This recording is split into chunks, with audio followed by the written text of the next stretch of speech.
You are the light of the world. A city on top of a hill can't be hidden. Neither do people light a lamp and put it under a basket. Instead, they put it on top of a lampstand, and it shines on all who are in the house. In the same way, let your light shine before people, so they can see the good things you do and praise your God who is in heaven. Don't even begin to think that I have come to do away with the law and the prophets. I haven't come to do away with them, but to fulfill them. The word of life for this day. Thanks be to God.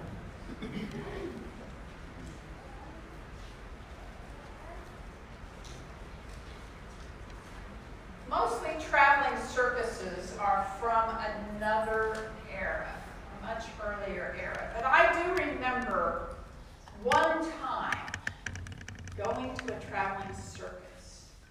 Now I'm not sure if this was when my family lived in Ponca City, if that's where we were, or if it was earlier than that. We lived in Chickasha. But I do remember my dad, my grandma, my brother, and me going to a circus, going out in a grassy field where there was a big tent, and going in and seeing a show with animals. But what really fascinated us as kids were the people who were small, the same size as children as us, able to be right on high level, but they were doing adult things. They were adults, but they were our size. And I remember that being very fascinating. Now, I know that there were sideshows. There were things. There were some trailers and some other tents outside, but we didn't go in those.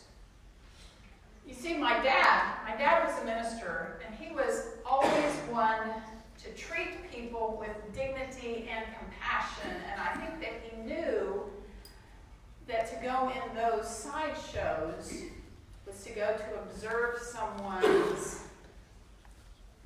deformity or difference. He didn't want us to do that. He didn't take us there. But that's a big part of what a circus in an earlier era was. Now, P.T. Barnum is most strongly associated with circuses. But I learned this week that he didn't even get into the circus business until he was 61 years old.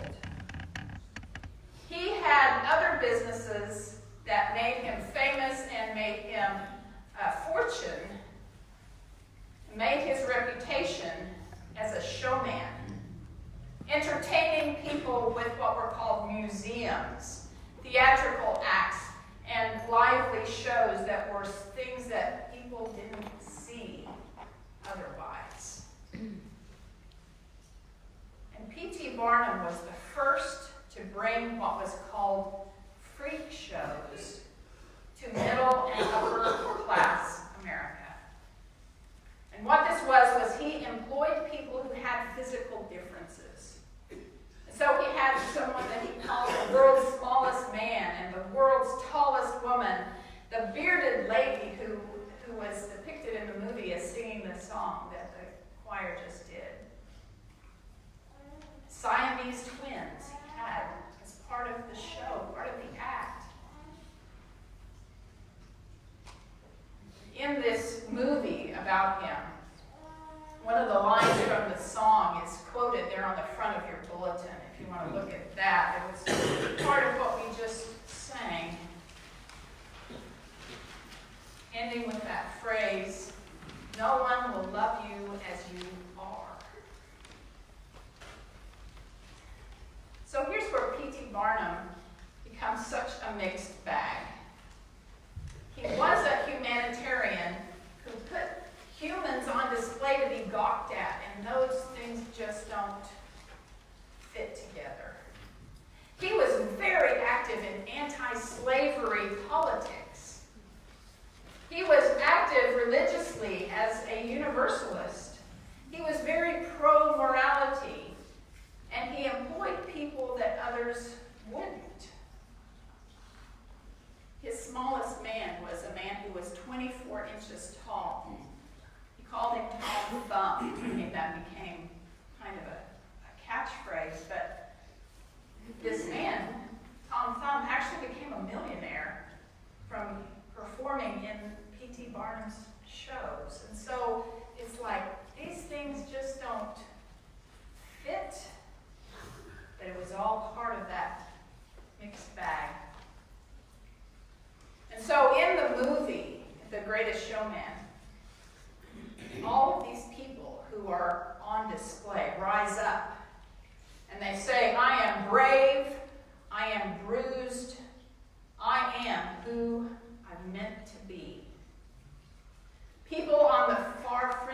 society are singing, "We are glorious."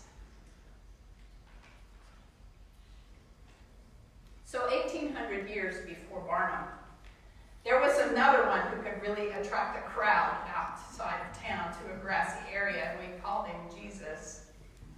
These chapters here at the beginning of Matthew describe people coming out to see him, coming out in droves to see this Jesus guy and to hear what he had to say. All kinds of people coming out there.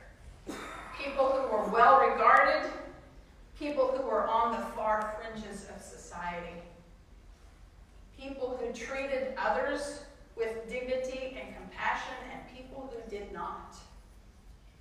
All of this mixed bag of people coming out to hear this guy, Jesus.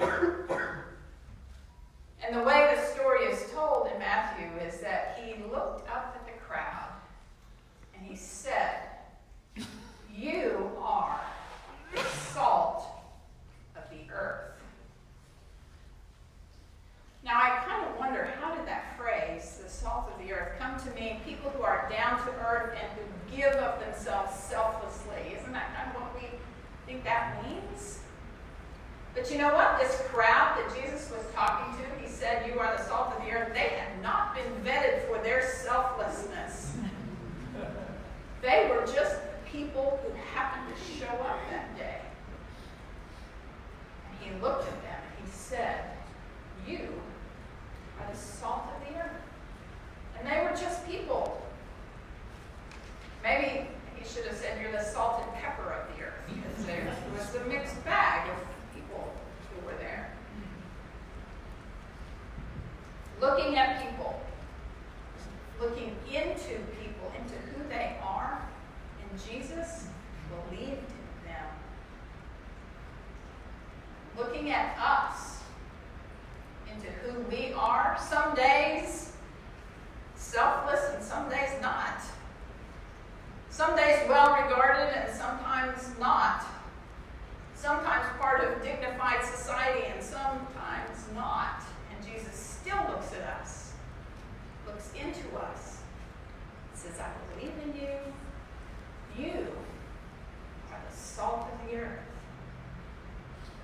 And not only that, but you are the light of the world. Brave people you are, stepping out to bring light to dark places. To be compassion when harshness is all around. To follow truth when falsehood has a lot of backing. You are the light of the world. Christ is not saying this to perfect people, to beautiful people, and to well-regarded people. Christ is saying it to real people, saying it to us, to bruised people, to people just being who they are, saying it to us, just being who we are. Because you see, Jesus believes in us, that we can rise to occasions, and Jesus